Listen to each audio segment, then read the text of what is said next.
माँ बाप ही अपनी जिंदगी में अपनी जायदादें, जमीनें, अपनी प्रॉपर्टी बेटों के नाम करवा देते हैं, और अगर वो मर जाए न करवा सके तो बाद में भाई ये कहते हुए नजर आते हैं, मियाँ हमने तो बहनों से उनका हिस्सा माफ करवा लिया, मकान का हिस्सा, जमीन का हिस्सा, मिल का हिस्सा, दुकान का हिस्सा हमने तो बहनों से माफ करवा लिया। मैं कहता हूं मर्द बनो मर्द, वो सिर्फ नाज़िक है, तुम्हारी माँ जाई है, उसकी जरूरियात जिंदगी का अल्लाह ने ख्याल रखा है, उसको हिस्सा अल्लाह ने दिया है। तुम मर्द बनो, मर्द बन के अपना हिस्सा तुम बहनों को माफ करो।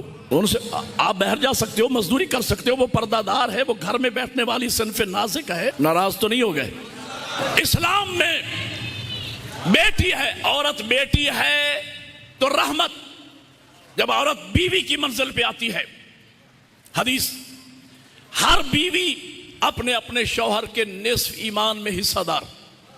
और फिर जब औरत बीवी बन के आपकी जिंदगी में आती है, अब हम हिंदुस्तानी फिक्र के लोग हैं, अब हमारी सोसाइटी, हमारा मुआशरा उस औरत को जो घर में आई है बीवी बन के, उसको बवर्चन बना दे, धोबन बना दे, घर का चौकीदार बना दे, बच्चों की आया बना दे, इसमें इस्लाम का कोई कसूर नहीं है। इस्लाम ने कहा तुम्हारे घर औरत आई है बीवी बन के, ये तुम्हारी हमसर है, यानी बराबर की शरीक हयात।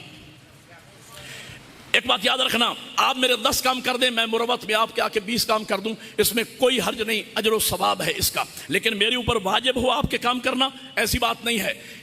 शरीयत की इस्तिलाह है, उलमा बैठे हैं, शरीयत की इस्तिलाह है कि नान नफका देना मर्द की जिम्मेदारी है। ये शरीयत की इस्तिलाह है या नहीं? नान नफका की लफ्ज़ है, नान नफका किसकी जिम्मेदारी है? मर्द बनो यार, बोलो, मर्द की जिम्मेदारी है। तो नान रोटी को कहते हैं या आटे को?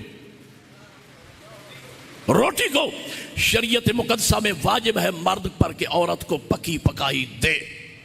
औरत पे वाजिब नहीं है कि तुम्हें पका के खिलाए, तुम्हारे कपड़े धोए, तुम्हारे घर की सफाई करे, तुम्हारा बोर्ची खाना संभाले। शरीयत ये कहती है, ये फिक़ह जाफरिया है, जिस इमाम की इमामत का इकरार करते हो उस इमाम मासूम ने, उसकी फिक़ह में यह मसला मौजूद है। अगर तुम्हारी बीवी तुमसे तुम्हारे बच्चों को दूध पिलाने की उजरत मांग ले, इज्जत इसी में है कि मामला तय कर लो कितने में पिलाओगी। आप उसे मजबूर नहीं कर सकते, लेकिन वो आपका खाना बनाए, आपके बच्चों का खाना बनाए, आपके घर की सफाई करे, आपके बर्तन धोए, आपके कपड़े धोए, और दिन में 3 मरतबा कम से कम आप और आपके बच्चों के लिए हाथ जलाए। मैं कहना यह चाह रहा हूं, वो आपको पका के देंगी। एक जगह मैंने ये मजलिस पढ़ दी, एक बुजुर्ग बीच में खड़े हो गए, कहने लगे, नकवी साहब आज लगता है राती भांडे खड़के नहीं खड़के। ओ भाई, पका के देगी मोमिनात, मेरी खानम भी मुझे पका के देती है और देगी, लेकिन मैं कहना यह चाहता हूं वो इतनी खिदमत करती है, उस पर वाजिब नहीं, फिर इतनी खिदमत करती है, तो क्या वो इस काबिल नहीं कि उसका एहतराम करो, उसकी इज्जत दो, उसको मकाम दो?